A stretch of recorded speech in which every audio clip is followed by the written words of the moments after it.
Right. Welcome everyone.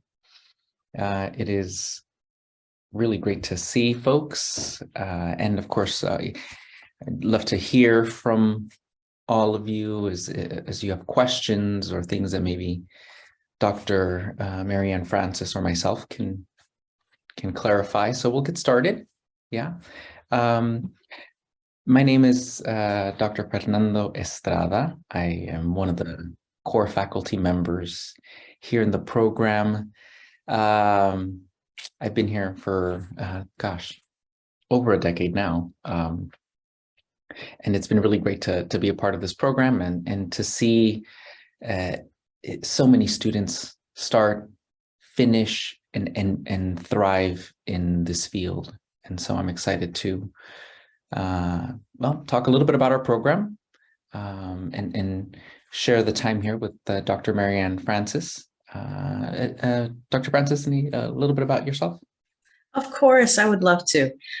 So my name is Dr. Francis. I am the Assistant Director of all the counseling programs. I also help coordinate our Child Welfare and Attendance Add-on certification, which we will talk about directly after the counseling programs if you're interested.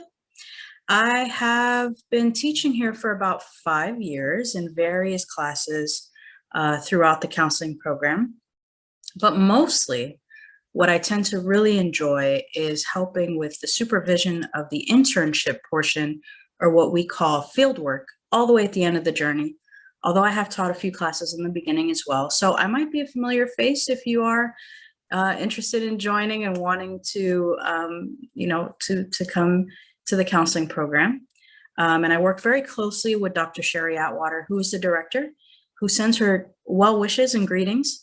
We will introduce her in a bit as well through the slides, but she is not here today, but she says hello to everyone.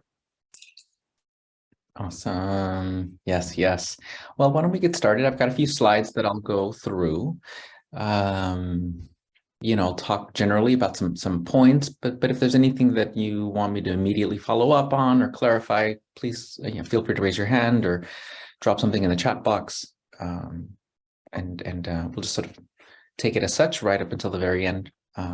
So let me share my screen here, and I can get started with, let's see here. And while you do that, Dr. Estrada, yep. For everyone who has just come in, I just want to welcome you to the Counseling Open House.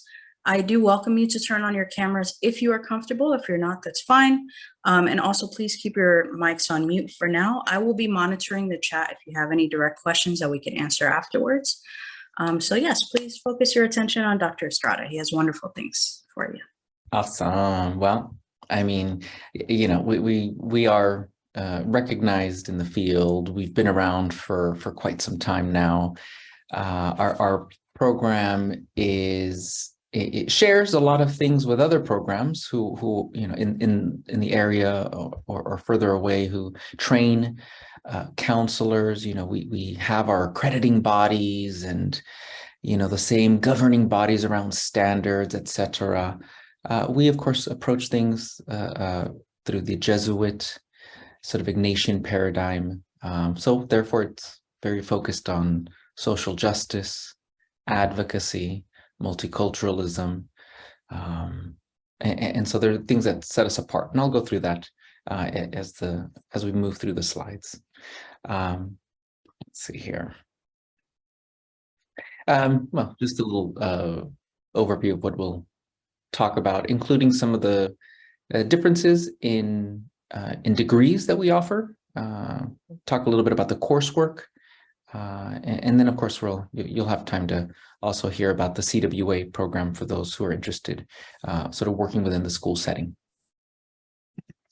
Just a little bit about us core faculty members. This is me.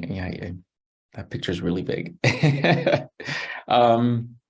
Let's see. I've been with the faculty now for a little over a decade now. It's been really great. I come from a counseling psychology background. Did my doctorate work over at Arizona State University. My work centers a lot on marginalized communities as it intersects mental health, academic excellence, and development. And so I'm also in good company in this department relative to my expertise and my shared interests in that they also inform the work that others in our program do. So yeah, just a little bit about me here. We have our other full-time faculty who also serves as our director, program director, which is Dr. Sherry Atwater. And again, when you take a look at Dr. Atwater's bio, again, you see the emphasis here, right? Our value system that informs not just only our research, but how we teach, what we teach. So we do focus a lot on that intersection, with counseling and social justice, diversity work, and we absolutely embrace the sort of the ideals, right, around anti-racism, yeah, and really promoting the sort of equity-based learning and really professionalism in the field. And Dr. Atwater really kind of helps in charting our course and our path as we move from year to year. This is another core faculty member, Dr. William Parham. He's got a great background, great expertise, both in the clinical realm, as well as in this realm of sports psychology. Dr. Parham has also served as our program director, as well as our department chair. Currently, he serves as our interim associate dean for faculty. One of the newest additions to our team is Dr. Maya Hoskin. She really enjoys the intersection of mental health, how racism and racial prejudice informs mental well-being relative to, a number of diverse groups. She works really closely with our diversity, equity and action committee on campus, serves actually as the co-chair of this school-wide committee. So she's very active and teaches a number of our introductory courses as well. So you get a chance to really interact with Dr. Hoskin, as you do with all the other faculty members. And what we've got really the backbone of our program. This is, we don't function without them. In fact, we thrive as a program because of these individuals. I'll let Dr. Mary Francis say just a little bit about some of the work that she does, but I do want to highlight here Professor Esther Gobrial, who is the lead in all things fieldwork related. So when you get to the later course in your training, usually that second year, for example, that's when you work much more closely with Professor Gobriel. Mm-hmm. And then you work from the very beginning very closely with Dr. Mike Sersosimo, who serves as your program academic advisor. And so from the very beginning, you meet with Dr. Mike, chart out your course in this program, you look ahead to the next year, the next 2 years, and you map out your academic blueprint, as we sometimes call it. Yeah. Yes. And Dr. Francis, anything you want to add about the work that you do, or any of the work else that the folks here? Of course. One thing that we all share in common, especially our staff here, but also our full-time faculty that you just heard about, we all share an interest in self-care. My dissertation was actually focused on teacher well-being and the perspective on that, as well as how it interacts with the classroom. We constantly encourage our students to self-care. We talk about it in almost every class. So that's something we share, especially across our faculty and staff at all times. So we encourage that today. We might even talk about it if we have some time at the end or in between the counseling and the CWA open house. But that's a little bit about us. And we like to share this because these are the faces that you would be seeing consistently throughout the program if you were to join us. Absolutely. And your interaction with these individuals is really sets you off for a positive experience, a timely experience, so that you can hit all of your goals and markers along the way. So these folks are here to support you from the very start, right up until the very end. So developing the working relationships with the people in the program is really key. All right.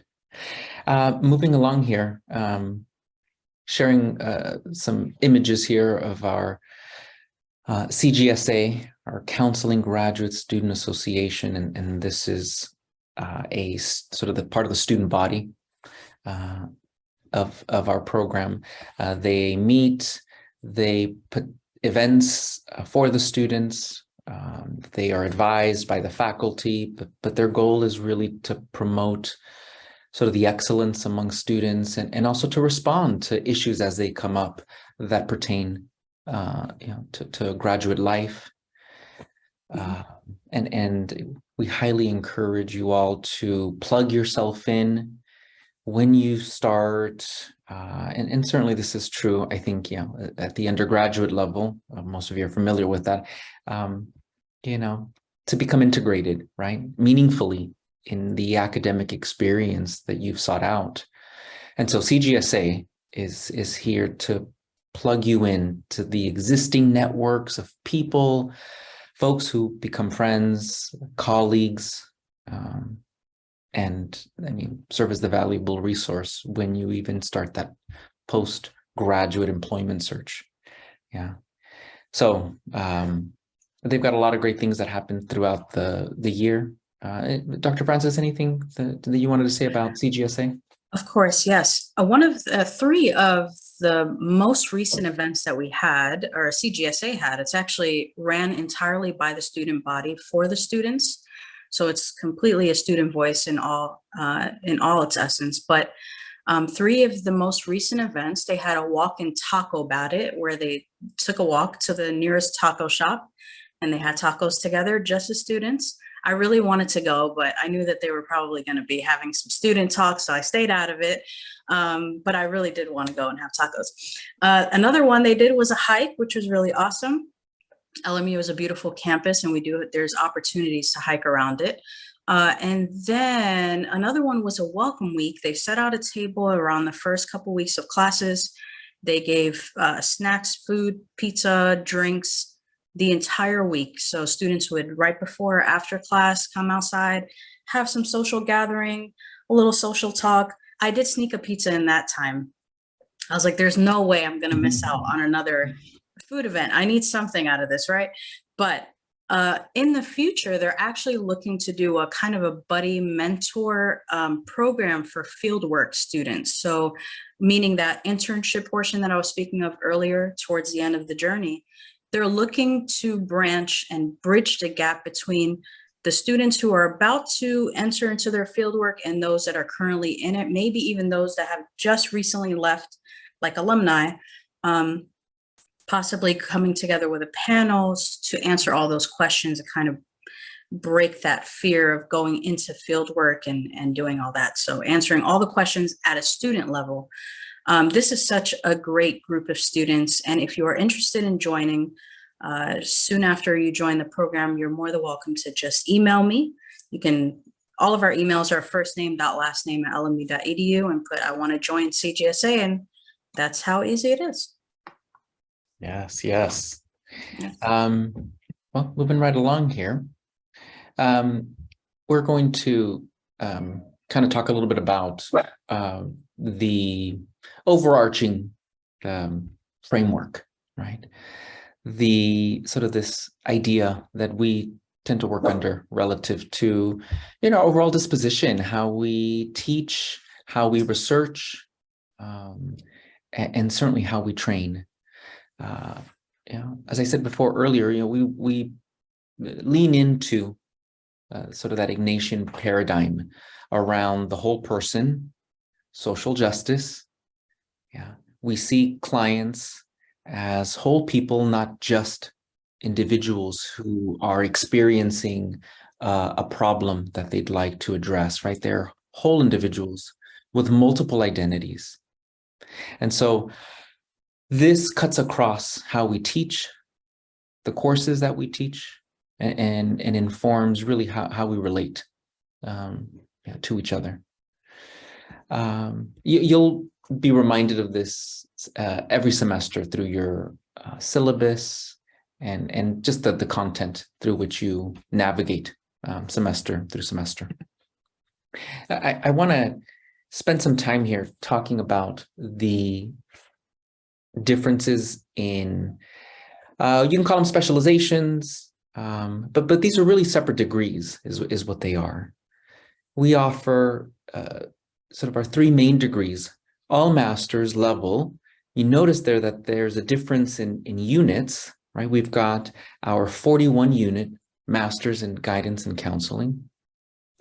And this degree is more appropriate for individuals who may not be interested so much in the licensure, individual practice, right? The more mental health clinical work, but rather they want to work much more holistically and integratively, let's say at the higher ed level, right? In colleges or at universities or at a community college, sort of within an academic setting or career advising setting, or possibly even a student affairs setting, right? These are all these sort of pockets of industry, if I can call it that, right? These pockets of industry within sort of the larger sort of educational institution, right? And these individuals, again, aren't necessarily pursuing licensure as they are a knowledge base at the graduate level around how counseling intersects with academic excellence, student development, etc. We then have our 48 unit master's degree in school counseling. And this, as the title implies, is more appropriate for the individual who is seeking employment at a school site. Right? And by that, I mean specifically sort of the sort of PK through 12 system. Yeah. Includes also, sort of public, charter, yeah, but really wanting to work within that elementary, middle school, and high school sort of trajectory of one's life. So the focus is a little bit more individualized to that setting. Yeah, the 48 units reflects the requirements set by accrediting bodies here in the state of California. Yeah. And then, of course, it also it prepares you for that PPS that folks are oftentimes searching for when they sign up for this degree in particular. Okay. Versus our last sort of main degree, which is the 60 unit LPCC, which is sort of the mental health component, again, pursuing licensure, but not necessarily within a school setting. And we have there that combined LPCC and PPS. Well, there's a number of students that actually take advantage of the way that our programs are structured, in that you can simultaneously go for that school counseling degree with the PPS, in addition to qualifying for the exam for the LPCC, the Licensed Professional Clinical Counselor, which then allows you in the state of California to practice in similar ways to others, such as licensed marriage and family therapists, licensed clinical social workers, right? Those pockets of industry that exist and that have sort of job viability in a number of sectors, including clinics and hospitals and in a private setting and in a community setting. Okay. These are the three main degrees that we offer, with the option that if you are doing either the school counseling or the LPCC, you have the option of, well, getting both if you do the 60 unit combined program. Yeah. Not required. You can just do the 48 units. You can do the 60 unit only with the LPCC. That's fine. But if you'd like to combine that LPCC with the PPS, it's possible at the 60 unit. Okay. And then lastly, Dr. Francis will go into this in a lot more detail in the last portion of it, but we have this certification add-on for those individuals who are already working at the school site, who have their masters, who are looking to add on the child welfare and attendance certification, which translates to a bump in salary and a few other things relative to the kind of work that you can onboard at the schools. So that's only relevant to those who are wanting to work within the schools. And so if you do the 48 unit or the combined 60 LPCC plus PPS, you can then add on as well at the very tail end of your training that CWA component. It's a lot of information right now, and believe me, when you begin, all of this is you're reminded of all of it through a number of sources, including your academic advisor, and then of course us again. We meet, during orientation and all those fun events. Yes, and Dr. Estrada, yeah. if I may add, Yes. just to answer Desiree's question in the chat, we'll be able to later gain a license should you decide to add that later on. That's the beauty of our academic advisor, Dr. Mike. He is there to kind of help aid you in what it is exactly that you're seeking. And should you decide to change midway and say, you know what, I do want to add a few more units to kind of be the most marketable counselor and just have that LPCC and the PPS and the CWA, that is always an option. And that's something you would discuss with your student advisor. So I'm sure that many have that question. So thank you, Desiree, for asking that. Awesome. Yeah, very good question. And there's nothing that you have to necessarily declare at the very beginning, although you definitely will be working with your academic advisor to start to plan ahead, given your interests and your goals.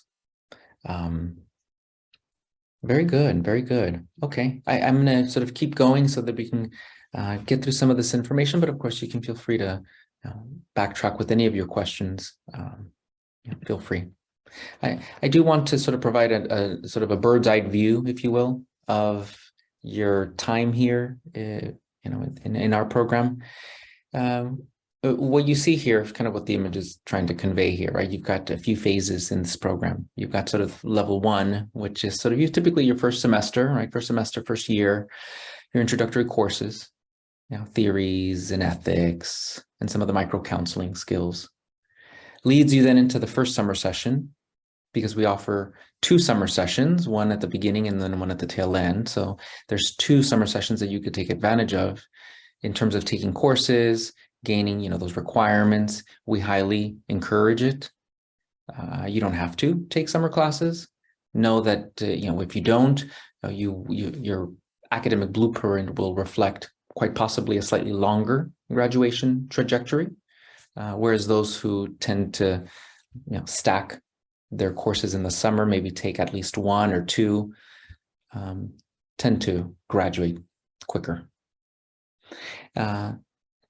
You then, in your second year, move on to some of our more intermediate courses, where you actually start to see real clients in the community.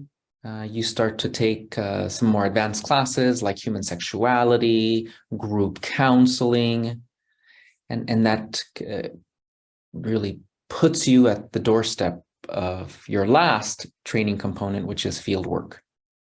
And that's when you head out into the community, whether it's a school site or a community-based site, and you accrue direct hours, direct clinical hours with a supervisor on site, and you'll also have a supervisor here in our program.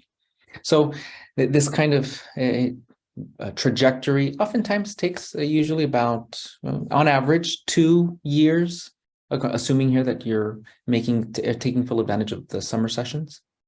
And of course, you'll also, there's some wiggle room here, right? Versus, the 41 unit folks who might not have, as many course requirements or as many hours to accrue during field work, relatively end a little sooner than those who are, let's say, doing the combined 60 unit LPCC with the PPS, right? Who have to accrue, have a few more courses to take and have a few more hours to accrue out at the fieldwork site. So, those tend to then kind of really determine kind of the overall length of one's training here.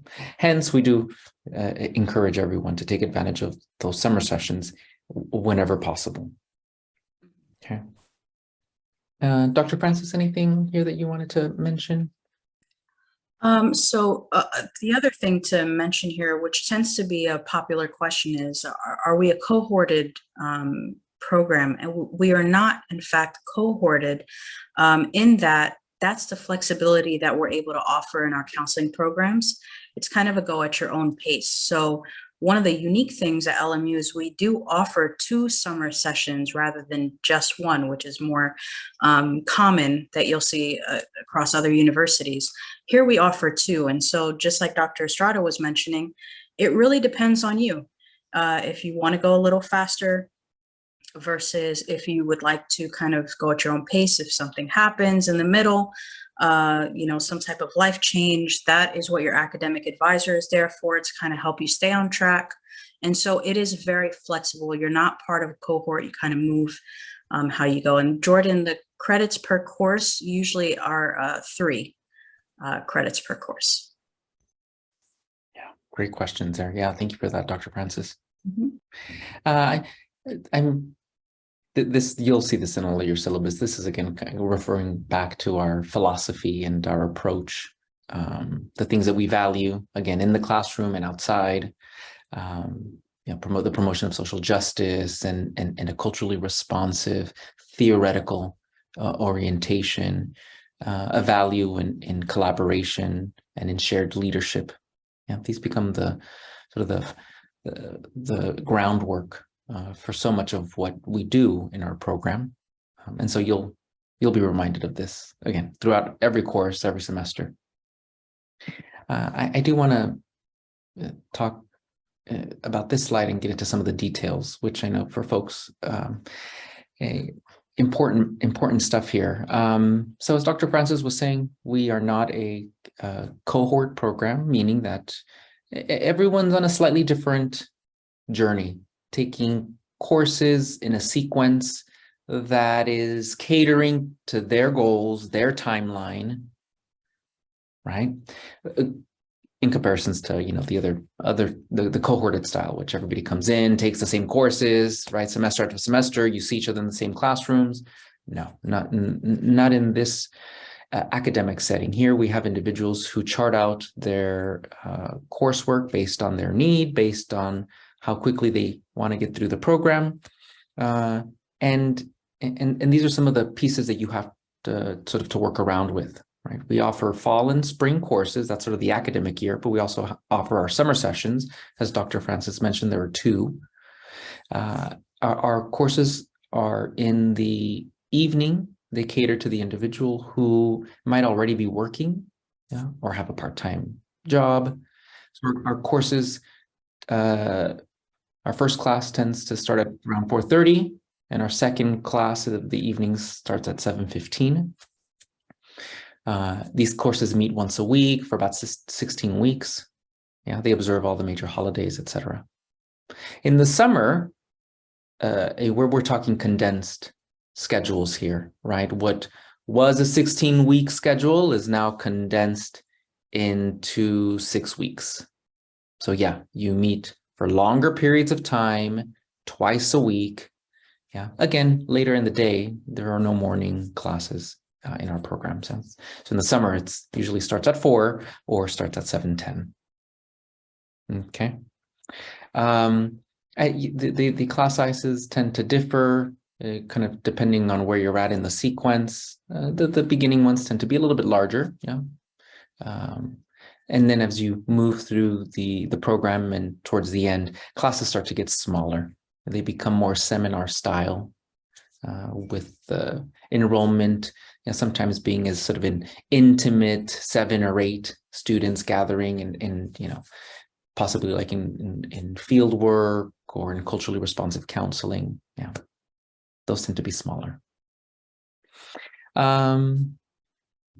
This intersects, I know, with this idea and the very reality around kind of finances and financial aid, and 2 courses, right? Each course typically is 3 units, so we're talking 6 units here in total, translates to a full-time student. Yeah, and I know that that's important for financial aid status. Everybody comes in sort of under that sort of, we call it provisional status, but that just simply means that, we're closely monitoring folks that first semester to make sure that everything is moving smoothly, there aren't any hiccups, and if there are, that we can provide support. We have everybody fill out a dispositional form and,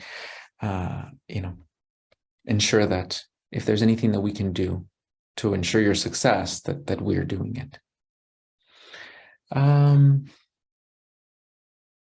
Yeah, those are a few key points. Dr. Francis, anything here that you wanted to add? Just some of the questions that have been answered in the chat, if you are watching the chat. If not, just for our online folks that's going to see this later in a recording. As we covered, average class sizes are about 15 to 20. Our clinical courses, we like to keep it capped at a much smaller amount for that one-on-one attention, around 8 to 12. Those are typically those fieldwork courses and the courses where you're going to actually go out into the field and see individuals. Modality varies depending on the course. Sometimes we have courses that are offered fully in person, fully online, and as well as hybrid courses. And I believe there was one more question. Oh, and how soon can you start fieldwork? It really depends on the track you're on, but there are prerequisite courses that are necessary before starting fieldwork. So those were some of the questions that were asked in the chat. Great questions. Yep. Mm-hmm. Very good question. Yes. Okay. Well, we talked, I've already talked a little bit about the sequencing here. I'll bring your attention over here down to the comprehensive examination. That's how we that's the capstone, if you will, that end cumulative event that occurs right before you graduate. Some folks require a research paper, others requires a self-reflection essay, others require a portfolio. In our program, we require a comprehensive examination. And this is it's a national comprehensive exam in which you sign up. You can take multiple modalities, whether it's online or in person, and this is marks the end of your training. We do look at we set a passing score. Our candidates do very well. The comprehensive examination is less so to see who's getting a perfect score, and more so to be able to identify anybody who might need some extra added support at the very tail end. So our candidates do very well, and it's nothing to stress about. Yeah, but that is the culmination of your training here, is this comprehensive examination that covers the 12 main content areas that include multicultural counseling and micro skills and ethics and lifespan. These are all the courses that you take. So you'll be very well prepared for this exam. Yeah, multiple choice and timed, but nothing to stress about. There are opportunities for you to plug in, not only relative to the student body and the things that are going on, with other peers, but certainly if you want to gain research experience, there's absolutely ways of doing that here if that's part of your interest and your goals. In many cases, you just simply, if you're interested in pursuing research or to join an existing research team, you simply go up to the faculty member who's leading it and engage them in a conversation. Sometimes we'll, as faculty, we'll put out these job announcements for research assistants. But sometimes it's just easier to kind of have students who are interested approach us, and and we can onboard them depending on the number of tasks and our availability. Same thing with the teaching assistantships. If folks want to get some experience in teaching, serving as a teacher's assistant in the classroom, doing a number of things, whether it's grading or even providing guest lectures on a particular topic that you might have some expertise on. Yeah, again, talk to the faculty who you might think you might want to pair up with. And there is scholarship information and information on financial aid that's accessible at our university and through the School of Ed. You'll notice here, Miss Cassidy Alvarado here, who helps in plugging students in with the existing opportunities financially. And of course, you can follow up with them individually to see what might fit for you. Okay. Moving right along is sort of the next portion, which is that, we talked about our three main programs, right? And what I talked about earlier relative to the times, right? That 4:30 start time or the 7:15 start time and all, that concerns our three main programs, right? The Child Welfare and Attendance program, that CWA program, which is that certification add-on that is more of interest for those wanting to work in the school system. That functions a little bit differently, right? And so I'm going to have Dr. Mary Ann Francis talk a little bit about that for those who are interested. But maybe before that, Dr. Mary Ann Francis, any other questions that were pertinent to the kind of the three main degrees, or any other questions that we can answer? Yes, so currently answering one right now regarding that comp exam. If students with disabilities are able to take that exam with accommodations, they are. We do have, and in the past have been able to accommodate students with disabilities for the comp exam. Usually what that looks like is actually going to the site in person to take that exam rather than take it online. But of course it varies, and that is through a third-party vendor. So that's something we would work on together in being able to secure those accommodations for those with disabilities. Another question was asking if we have an agreement with DCFS. And although we don't have a direct agreement with DCFS, we do work with various agencies all the time, usually through guest lectures. We invite them to certain events, and then in field work, depending on the site and the districts and how they operate when there is a crisis. More than likely, students usually always experience working with DCFS when having to report or dealing with, case by case basis.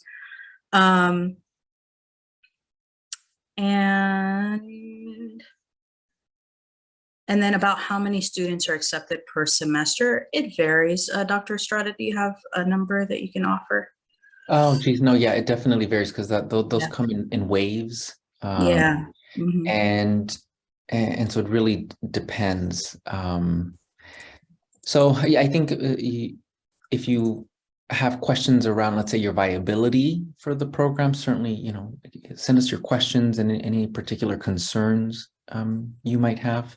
Mm-hmm. But again, given our foundations and our values, we value the whole person, the whole learner.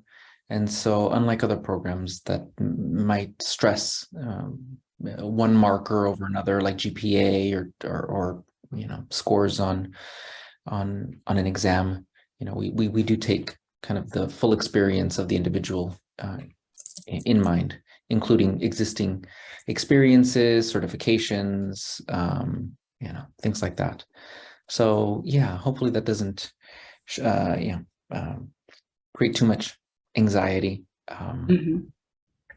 And Dr. Estrada, may you speak to the accreditation that we have for the counseling programs? Christina asked, are the programs APA accredited? No, yeah, I can, and I'm going to stop my share screen, and then I'll let you, Dr. Francis, share your screen when you do your portion. But in terms of accrediting bodies, right, WASC accreditation, is the sort of overarching accreditation body. We have our CTC, California Teaching Credentials, that accredits the PPS school counseling portion. We also have the Board of Behavioral Sciences here in California that provides the structure and the sort of the oversight for the LPCC portion. Right, no APA. In fact, the APA tends to be a more doctoral level accrediting body, although the APA has recently come out with some accrediting guidelines for future master's programs, but those aren't out yet, and so they mainly concern themselves with doctoral level programs, PhD and clinical PsyD programs, not so much at the master's level. The other major, and you might be thinking about maybe instead of APA, KCREP might be the other one that it doesn't apply to us, but it does apply to a lot of other programs, sort of at other parts of the nation, yeah, who have KCREP. That's sort of the other main accrediting body, but no APA, no. Yes. Good question. Really great questions. Really great questions. Any other questions before we transition into the CWA portion of it? Anything else? Okay. All right, I'll hand it over to you, Dr. Francis. Okay, awesome. Now, this is an opportunity that you can definitely add on to your experience. So I do want to just remind you before we get started here, if you are interested in staying, I'm just going to give you a full overview in case you are interested in staying. This is an added authorization to that PPS credential. It helps you become a more profitable, more marketable counselor. So if you are interested, please stick around and I'll speak about that. As for the counseling program, just to wrap it up, we do have a handbook that you can take a look at. Any questions related to application, admissions process, financial aid, there's an admissions team that you can reach out to right here, soeinfo@lmu.edu. All other questions, counseling or CWA related, you can direct those to me, which is my first name last name @lmu.edu. Or if you'd like to reach our program director, it's sherry.atwater@lmu.edu. If you're interested in CWA, please stick around. There are student resource sessions as well at various times, which I'll go over again at the end. But if you want to take a look at these times, just want to let you know directly at 6 o'clock, financial aid is starting in another Zoom link, which I believe you could find on the Open House website. Okay, so the child welfare program, child welfare and attendance. It is, like I said, an add-on authorization. And again, this is not something you have to decide right now, here and there, once you get into the counseling program. This is something you could add on later, but I want to let you know in case you are interested. This is designed to be completed very quickly. Usually, so our students get to have this opportunity to take on this CWA added credential right there within their counseling journey. So right at the end, when you're getting into field work or that internship portion that we spoke about earlier, this is where you get to decide, also prior to that, decide, are you going to take these 3 courses to add on CWA? They're just 3 courses, 3 units each. So that's a 9-unit, 3 classes. We design it to be completed in 1 semester for our community members, meaning say you graduated and you later decide to come back and take on this added certification. We are currently offering that opportunity. We didn't offer it in the past, but we do now. And so those folks get to take it in 1 semester. Because you are going to be in your counseling journey, you're also doing field work, you're taking other courses, we allow you to split these 3 courses up so that it's easier to do and maintain. However, I do want to mention, to be able to accommodate all the experience you're having throughout the week, your classes, even if you have a job or your field work, what we do to accommodate working professionals as well as our students is we've made this program held on Saturdays only. And so for any semester you decide to take it, it'll be held on Saturday. In order for you to take this program, you'd have to make sure those Saturdays are free so you're able to do them. Now, the modality of these Saturdays switches up. So let's say in a given month, you have 4 Saturdays. One of those Saturdays will be in person. One Saturday will be on Zoom. And the remaining 2 Saturdays of that month will be asynchronous or go at your own pace type of work. And it really depends on the instructor and the class and what projects you're doing. That's up to the instructor. And so let me go over the 3 courses so that you know what exactly is how this is operated here. So the first class, or what we call 5303, covers the foundations of child welfare and attendance. So you're talking about the entire role, the scope of having the CWA, as well as any laws that pertain to child welfare and attendance. So that's the first class. The second class is 5304, and those deal directly with prevention and intervention. So you know what it is, you know all about the laws, and now you're getting into the actual skills necessary and training to be able to serve in this role. And then the third would be the actual field work experience, and that's 5305, and that's where you actually go in the field and be able to do this work. The beauty of this is that as you're doing your field work for counseling, you will be able to complete almost all of these hours at the same time. Because, I mean, if you're dealing with counseling and students in a K through 12 system, you'll be talking about attendance and mental health, right? And so a lot of these hours you're already doing, and we will talk about the hours in a second. So I will get to the chat, by the way, and as soon as I finish these, so please stick around if you have questions so I can answer all of them.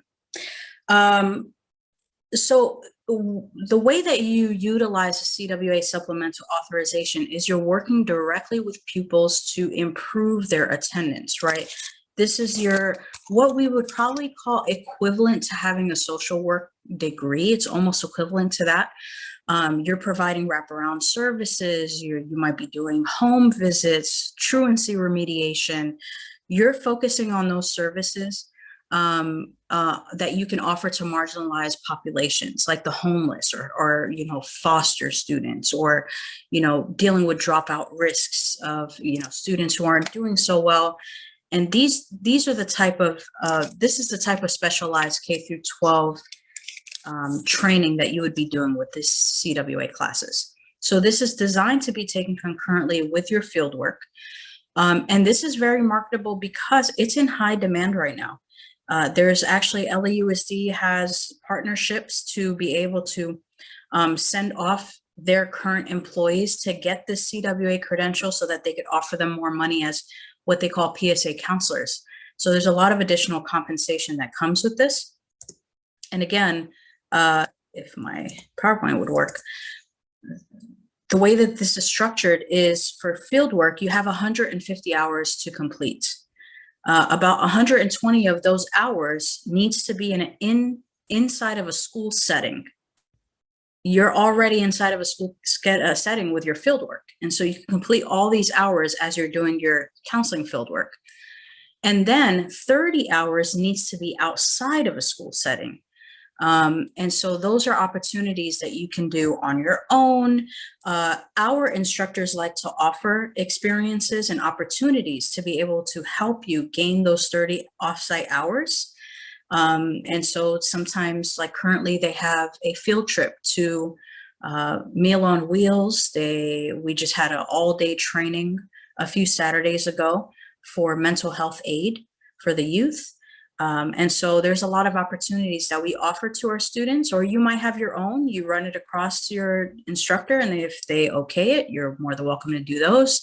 Webinars, seminars, anything outside of a school setting, 30 hours of those. So that's kind of it. That's how it's structured. Class sizes are the same as what we discussed before. We usually have about 15 students or so, even less, in the 2 content courses, and about 8 students in the clinical course, which is a fieldwork course, the 3rd course that we spoke about earlier. Attendance issues have in the research have shown to be an issue For a lot of our students, it affects their grades, it affects their mental health. Absenteeism continues to rise. And so what the CWA courses will cover are those myths, the barriers, the aversions. How do we deal with that? How do we respond to attendance issues? What laws can be enforced? How do we do that? What types of meetings do we have regarding attendance issues to be able to do that and reducing those barriers to attendance issues? And then how do we prevent it in the future? So really great work. This is some of our team members. All of our CWA instructors have their CWA credential. And so they're very experienced in this field. They offer their experiences to you as students. That's part one. The other part of the dynamic in that classroom is you as students fresh in the field, getting fresh perspectives and being able to chime with that. And then the other part of that dynamic of a very integrated classroom is you have those community members coming in, like I said, who've already graduated. They've been in the field for X amount of years. We have some who have been in the field for a year, all the way up to 30 years, and they come back to get the CWA later.